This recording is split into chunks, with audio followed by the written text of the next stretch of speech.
Hi, நான் உங்கள் நவீன் விக்னேஸ்வர். ஒரு ஊரில் ஒரு வயசான பாட்டி இருக்காங்க. அந்த பாட்டிக்கு நல்லா முடியெல்லாம் நரைச்சிருக்கு. கன்னங்களில் தோள்கள்லாம் நிறைய சுருக்கங்கள் இருக்குது, நிறைய ரிங்கிள்ஸ் இருக்குது. ரொம்ப வயசானவங்க, பட் ரொம்ப வயசானவங்களும் கூட. ஓகேங்களா? WISE wise. எல்லா பிரச்சனைக்கும் அவங்கக்கிட்ட ஒரு தீர்வு இருக்கும். அண்ட் யார் அவங்கக்கிட்ட போய் பேசினாலுமே ரொம்ப பாசிட்டிவாக பேசக்கூடிய ஒரு பர்சன். எல்லா ஒரு சுச்சுவேஷனாக இருந்தாலும் நீ பாசிட்டிவாக பாருன்னு சொல்லக்கூடிய ஒரு பர்சன். ஸோ அந்த பாட்டியை அந்த ஊரில் இருக்க எல்லாருக்குமே ரொம்ப பிடிக்குது பேசிக்காக. அண்ட் எல்லாருமே அவங்களுக்கு நிறைய ஹெல்ப்பும் பண்ணுறாங்க. ஏன்னா அந்த பாட்டிக்கு பசங்க யாரும் இல்லை. அவங்களோட ஹஸ்பண்டும் ஒரு கொஞ்சம் வருஷத்துக்கு முன்னாடி தவறிட்டார். ஸோ அந்த பாட்டி தனியாக தான் இருக்காங்க. ஒரு ஆலமரத்துக்கு பக்கத்தில் ஒரு சின்ன வீட்டில் இருக்காங்க. ஓகேங்களா? அண்ட் அதே ஊரில் இருக்க மக்கள் பார்த்திங்கன்னா நிறைய வகையான வேலைகள் பார்க்குறாங்க. சிலர் விவசாயம் பண்ணுறாங்க, சிலர் கார்பென்ட்ரி வேலை பார்க்குறாங்க, சிலர் மார்க்கெட்டில் பக்கத்தில் இருக்க மார்க்கெட்டில் வேலைக்கு போகிறாங்க. ஸோ அந்த மாதிரி எல்லாருமே போயிட்டுருக்காங்க. எல்லாமே ஸ்மூத்தாக போயிட்டுருக்கு. பாட்டியோட லைஃப்லேயும் சரி, அந்த ஊர்லேயும் சரி. பட் எல்லாமே ஸ்மூத்தாக போனால் கதையில் எங்கே ட்விஸ்ட்டு நாங்கள் வைக்கணும்ல. ஸோ ஒரு சின்ன பொண்ணு, ஒரு 20-25 வயசு மதிக்கத்தக்க ஒரு பெண் அந்த பாட்டிக்கிட்ட ஒரு நாள் வராங்க. ஒரு மாதிரி சோகமாக வராங்க. அவங்களோட கஷ்டத்தையும் கதையும் ஷேர் பண்ண ஆரம்பிக்கிறாங்க. பாட்டி நான் ரொம்ப கஷ்டத்தில் இருக்கேன், எனக்கு ரொம்ப பயமாக இருக்குது பாட்டி அப்படின்னு சொல்லிட்டு ஒரு மாதிரி பதட்டமாக பேசுகிறாங்க அந்த பொண்ணு அந்த பாட்டிக்கிட்ட. உடனே அந்த பாட்டி பயப்படாதம்மா, பதறாத, இந்த தண்ணியை குடி அப்படின்னு சொல்லிட்டு கொஞ்சம் தண்ணி கொடுத்துட்டு அந்த பொண்ணை கொஞ்சம் ரிலாக்ஸாக உட்கார வைக்கிறாங்க. She is making her feel better first. ஓகேங்களா? அப்புறம் பொறுமையாக அந்த தண்ணியை குடித்ததுக்கப்புறம் அந்த பொண்ணுக்கிட்ட கேட்குறாங்க அந்த பாட்டி, என்னம்மா உன் பிரச்சனை, ஏன் இங்கே அண்ட் ஏன் இவ்வளோ ஒரீடாக இருக்க அப்படின்னு சொல்லிட்டு கேட்குறாங்க. அதுக்கு அந்த பொண்ணு பதில் சொல்லுது, இல்லை பாட்டி, என்னோட ஹஸ்பண்ட் வேலை தேடி டவுனுக்கு போனார். போய் 2 நாள் ஆச்சு, இன்னும் திரும்பி வரல. அவர்கிட்ட இருந்து எந்த கடுதாசியும் வரல. ஆல்சோ வீட்டுக்கு பணம் அனுப்புகிறேன்னு சொல்லியிருந்தார் பாட்டி, அந்த காசும் எதுவும் வரல. என் பிள்ளைங்கள்லாம் பசியோடு இருக்காங்க பாட்டி, எனக்கு ரொம்ப பயமாக இருக்குது. அவருக்கு என்னாச்சுன்னு தெரியல, ஒரு கடுதாசி கூட போடலை, ரொம்ப கஷ்டத்தில் இருக்கேன் பாட்டி அப்படின்னு சொல்கிறாங்க அந்த பொண்ணு. உடனே அந்த பாட்டி திரும்பி கேட்குறாங்க, நீ பயமாக இருக்குன்னு சொல்கிற ஓகே, கஷ்டமாக இருக்குன்னு சொல்கிற ஓகே, பட் எதை நினச்சி பயப்படுற, எதை நினச்சி கஷ்டப்படுற அப்படின்னு அந்த பாட்டி கேட்குறாங்க. உடனே அதுக்கு அந்த பொண்ணு என் ஹஸ்பண்டுக்கு ஏதாவது ஆகிடுக்குமோன்னு பயமாக இருக்குது பாட்டி, அவருக்கு வேலை கிடச்சிருக்குமோ இல்லையான்னு பயமாக இருக்குது, அவரால் பணம் அனுப்ப முடியுமோ இல்லையோன்னு பயமாக இருக்குது, என் குழந்தைங்களோட எதிர்காலத்தை நினச்சி பயமாக இருக்குது அப்படின்னு சொல்லிட்டு இன்னும் கொஞ்சம் டீட்டெயில்டாக சொல்கிறாங்க. உடனே அந்த பாட்டி இப்போ நீ ஏமா நெகட்டிவாக யோசிக்கிறனால எதுவும் மாற போகிறதில்ல. ப்ளஸ் நெகட்டிவாக யோசிச்சேன்னா it will make you even more weak. உன்னை அது இன்னும் வீக்காக்கும், உன்னை இன்னும் அது பலவீனப்படுத்தும். நீ நெகட்டிவாக யோசிக்காதம்மா, உன் ஹஸ்பண்டுக்கு ஒன்றும் ஆயிருக்காது அப்படின்னு சொல்கிறாங்க. பட் இருந்தாலும் அந்த பொண்ணுக்கு மனசே கேட்க மாட்டேங்குது. உடனே திரும்பி கேட்குறாங்க, என்ன பாட்டி நீங்கள், நான் இவ்வளோ கஷ்டத்தில் இருக்கேன்னு சொல்கிறேன், என்னோடய சுச்சுவேஷனை இவ்வளோ நல்லா விளக்கி சொல்லிகிட்ருக்கேன், இந்த சுச்சுவேஷனில் யாராவது பாசிட்டிவாக இருக்க முடியுமா? ஹஸ்பண்ட் போய் 2 நாள் ஆச்சு, கடுதாசி வரல, காசும் வரல, பசங்க பட்னியாக இருக்காங்க, இப்போ நான் என்ன பாட்டி பாசிட்டிவாக யோசிக்க முடியும்? விளையாடாதீங்க பாட்டி அப்படின்னு சொல்லிட்டு கொஞ்சம் கோபமாக பேசுகிறாங்க. உடனே அந்த பாட்டி என்னம்மா நீ, இப்படி தான் நான் போன மாதம் ஒரு குட்டி பையனை சந்தித்தேன். அந்த பையனை இதே கேள்வி தான் என்கிட்ட கேட்டான். அவனுக்கு நான் என்ன சொன்னேங்கிறத உன்கிட்ட சொல்லட்டா அப்படின்னு சொல்லிட்டு கேட்குறாங்க. சொல்லுங்கள் பாட்டி, என்னாச்சு, அந்த பையனை எங்கே பார்த்தீங்க, என்ன சொன்னீங்க அப்படின்னு சொல்லிட்டு அந்த பொண்ணு கேட்குது. உடனே அந்த பாட்டி சொல்கிறாங்க, ஒரு 1 மாதம் 2 மாதத்துக்கு முன்னாடி நான் பக்கத்து ஊருக்கு போயிருந்தேன். அந்த ஊரில் நதிக்கரை ஓரமாக ஒரு பையன் இருந்தான். அவனும் ரொம்ப சோகமாக இருந்தான்.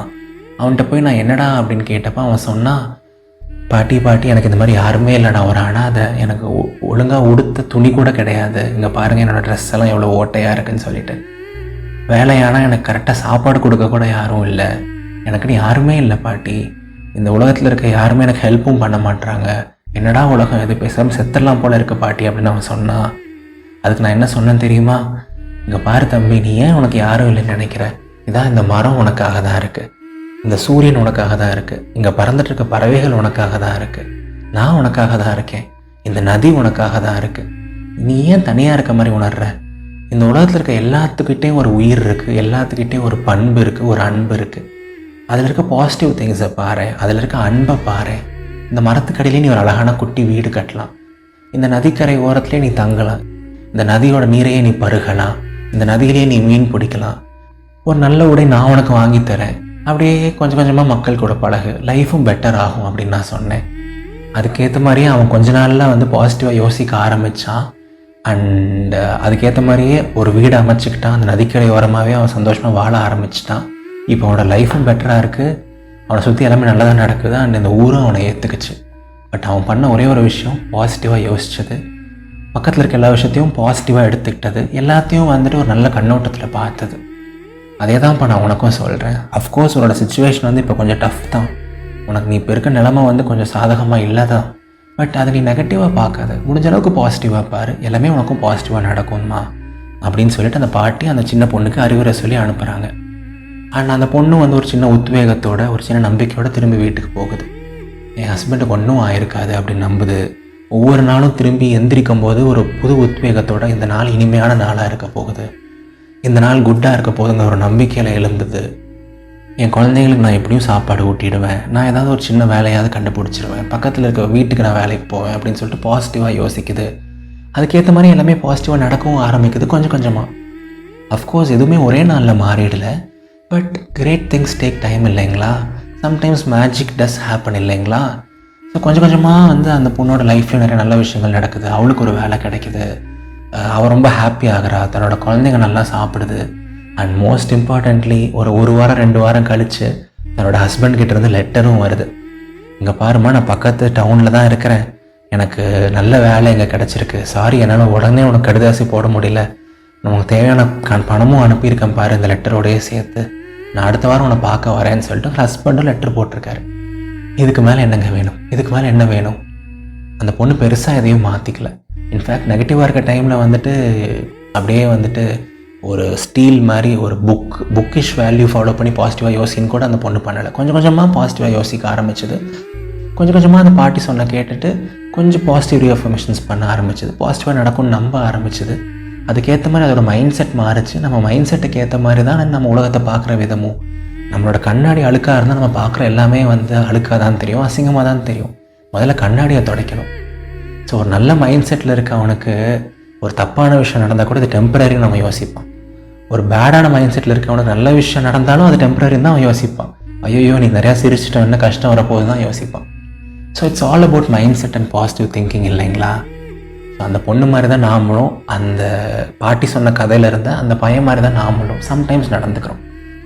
நமக்கு நிறைய நல்ல விஷயங்கள் இருந்தாலும் நெகட்டிவ்ஸ் மேலேயே ஃபோக்கஸ் பண்ணுறோம். அது கிடைக்கல, இது கிடைக்கல, அது நடக்கலை, இது நடக்கலை, அவங்க நம்மளை விட்டு போயிட்டாங்க, லைஃப்பில் எனக்கு இது கிடைக்கல, அந்த கோர்ஸ் கிடைக்கல, இந்த கட் ஆஃப் எனக்கு கிடைக்கல, இந்த ரிப்போர்ட் எனக்கு சாதகமாக வரல.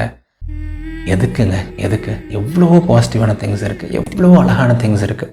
அதெல்லாம் நடக்கலைன்னா கூட நடந்த மாதிரி நீங்கள் நினச்சிக்கோங்க, நடந்த மாதிரி நீங்கள் விஷுவலைஸ் பண்ணுங்கள், அதுக்கேற்ற மாதிரி நீங்கள் ஸ்டெப்ஸ் எடுங்க. கொஞ்சம் கொஞ்சமாக அது நடக்க ஆரம்பிக்கும். As easy as that, as simple as that. சப்ப மேட்டரு, சால்ட் வாட்டரு, சரிங்களா? ஸோ இதுக்கு மேலே பெரிய டேக்அவேலாம் எதுவும் இல்லைங்க. இதுக்கு மேலே பெரிய டேக்அவேலாம் அந்த கதையில் எதுவும் இல்லை. Keep it simple and be positive. ஒன்றே செய், நன்றே செய், இன்றே செய், அதை பாசிட்டிவிட்டியுடன் செய். நல்லதே நினைப்போம், நல்லதே நடக்கும், நம்புவோம், நல்லதே நடக்கும், சரிங்களா? ஸோ எல்லோரும் எப்போது ஹாப்பியாக இருங்க, சிரிச்சுட்டே இருங்க, உங்களுக்கு மனசுக்கு பிடிச்ச விஷயத்த பண்ணிகிட்டே இருங்க. அண்ட் எப்போவுமே முழு மனசாக நம்புங்க. வாழ்க்கை ரொம்ப ரொம்ப அழகானது. இது நவீன் விக்னேஸ்வரன், இதயத்தின் குரல். நன்றிகள் 1000.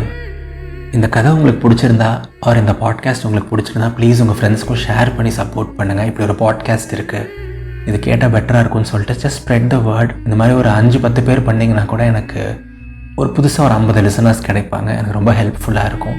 பிகாஸ் பாட்காஸ்ட் வந்து இந்தியாவுக்கு, தமிழுக்கெலாம் ரொம்ப புதுசு. நிறைய எஃபர்ட்ஸ் போட்டாலும் யூடியூப் அளவுக்குலாம் எங்களுக்கு ரீச் கிடைக்காது. ஸோ நீங்கள் தான் ஹெல்ப் பண்ணணும். அண்ட் ஆல்சோ நீங்களே இன்னும் ஃபாலோ பண்ணலைன்னா தயவு செஞ்சு ஃபாலோ பண்ணி அந்த பெல் ஐகான் ப்ரெஸ் பண்ணிக்கோங்க. என்னோடய பாட்காஸ்ட்டோட ரேங்கிங்ஸ் இம்ப்ரூவ் ஆகும். அண்ட் என்னோடய எந்த எபிசோடையும் நீங்களும் மிஸ் பண்ண மாட்டீங்க. ஸோ அடுத்த ஞாயிற்றுக்கிழமை இல்லை இன்னும் ஒரு 2 வாரங்கள் கழித்து இன்னொரு அழகான ஒரு கதையோடு சந்திப்போம். ஏதாவது ஃபீட்பேக் இல்லை கமெண்ட்ஸ் இருந்தால் எனக்கு நவீன் விக்னேஸ்வர் அப்படிங்கிற இன்ஸ்டாகிராம் ஐடியில் மெசேஜ் பண்ணுங்கள்.